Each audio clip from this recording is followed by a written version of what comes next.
আলহামদুলিল্লাহ, আল্লাহ পাকের দরবারে লাখো কোটি শুকরিয়া যে আল্লাহ রব্বুল আলমিন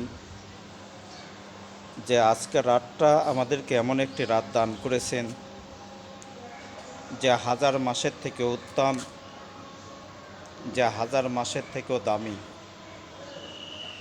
রসুল সাল্লাল্লাহু আলাইহি সাল্লাম আল্লাহর কাছে দোয়া করলেন যে আল্লাহ, আমার অন্য অন্য ভাইদের উম্মতদেরকে আপনি হায়াত দিলেন 100 বছর, 150 বছর, 200 বছর, আর আমার উম্মতকে আপনি হায়াত দিলেন মাত্র 60 থেকে 70 বছর।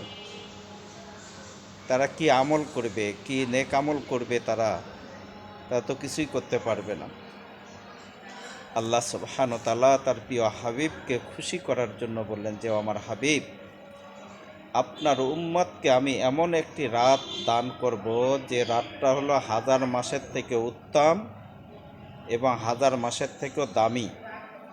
সে রাতটা কোনটা? লাইলাতুল কদর।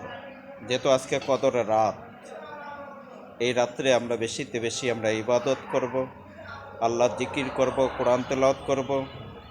বেশিতে বেশি আল্লাহর কাছে আমরা 2 ফোঁটা চোখের পানি ছেড়ে দিয়ে আজকে রাতটা আমরা আল্লাহর কাছে আমরা দোয়া করব যে আল্লাহ, আপনি আমাদেরকে মাফ করে দেন, আপনি আমাদেরকে ক্ষমা করে দেন।